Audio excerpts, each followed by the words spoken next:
ई बतियला कहल शादी करे के बा हमरा से त हम कहनी ह तारा से करे के बा शादी। अच्छा त हम कहनी चलो शादी कल जाई। हाँ। घर बतारी काला के बोली हाँ से भाग चलो जाई दूसरा जगह ना के बुझाई त हम कहनी ना हम ना खोले हाँ त ई दोसर बात कहत रहल हाँ त हम कहत रहनी ना ई सब हम ना करे शादी हो जाई तब ना त तू छोड़ दे। सरकारी स्कूल में पढ़ते नहीं तब प्यार भल त ई बोलन शादी कर लोगे तो शादी कर लेनी। बाल बच्चा इंगरा कैसे होई? तू तो लड़के से शादी कर लेला।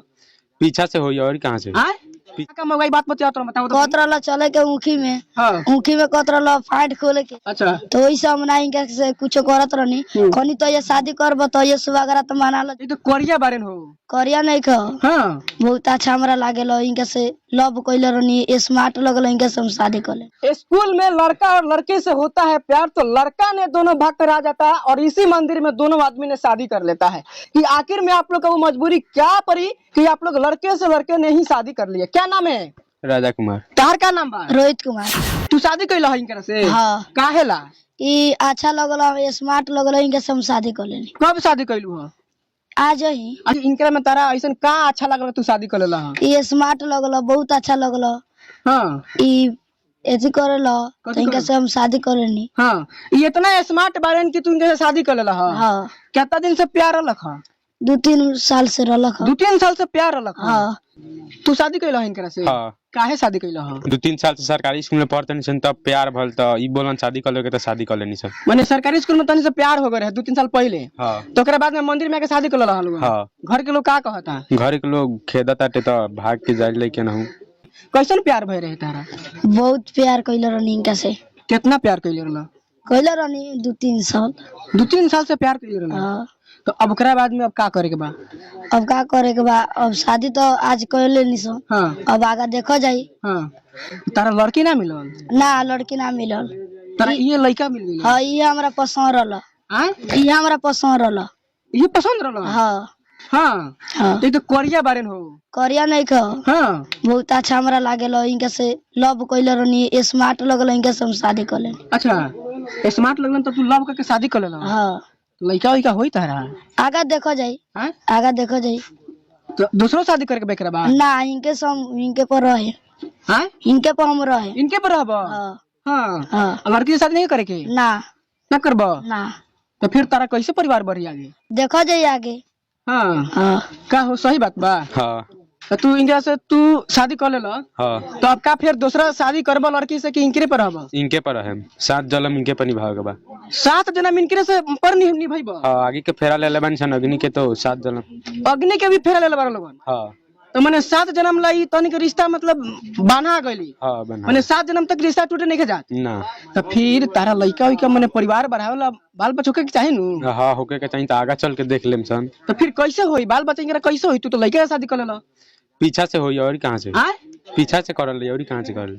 पीछे से लड़का होला? हां होई आगे चल के तो देख ले लेकेगा होई केगा ना। तारा के कितना जूता मारल जाई बताओ?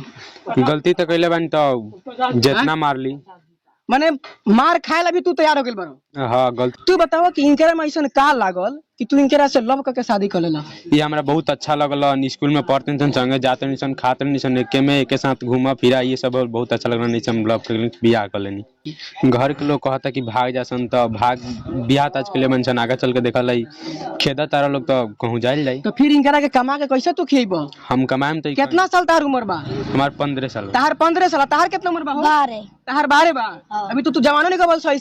अचानक भूत के प्यार चढ़ल तो कलन शादी कर ले जाल तो शादी हो गल। अच्छा एकरा पहले हूं कुछ करत रहल लोगन यानी बियाह करे से पहले और ही कुछ इनकरा संग गलत सलत कइले बरो? ना गलत से नहीं केले मतलब बतियात निसन संगे जंगा लड़की से लड़की बतियाल माने का बतियात रहल शादी से पहले इनकरा से का कहत रहल? बहुत ही हम कहनी कि प्यार भइल बा तो शादी होई। तो ई कहलन कि हाँ शादी कर लो ले। तो ई कैसे पूछनी कि तेरा घर के गार्जियन का कहियो तो कहता है बियाह कइले बानी हम तो गार्जियन का करी बियाह करके केनो चल चल तो ई शादी कर। अच्छा तू सही सही बताव हई शादी से पहले हई सिंदूर जो टिकले बरन तारा मांग में ई शादी से पहले ई का तरह से कहत रहले का बतिले रहल लोग?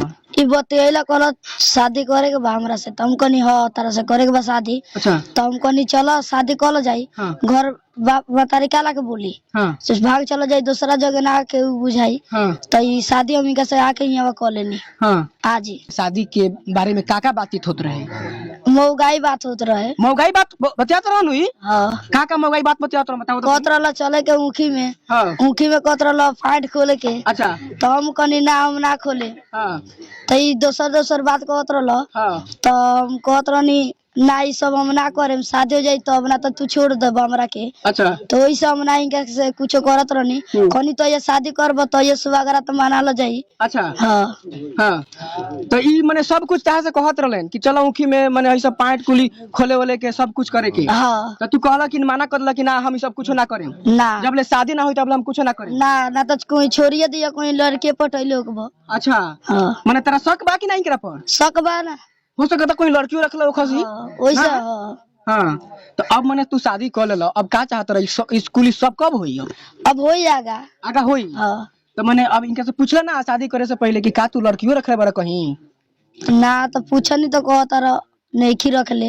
हाँ हाँ मैंने कॉलन की नहीं रख ले। ना जिस प्रकार से एक लड़का एक लड़की से शादी करता है और 7 जन्मों तक निभाता है, उस प्रकार से इन लोगों ने एक लड़के से ही शादी कर ली है। लड़का ने, इनका एज जो है 12 साल है, इनका एज 15 साल है। यानी कहे तो साफ साफ भाषा में 15 साल के लड़का ने 12 साल के लड़के से शादी कर लिया है।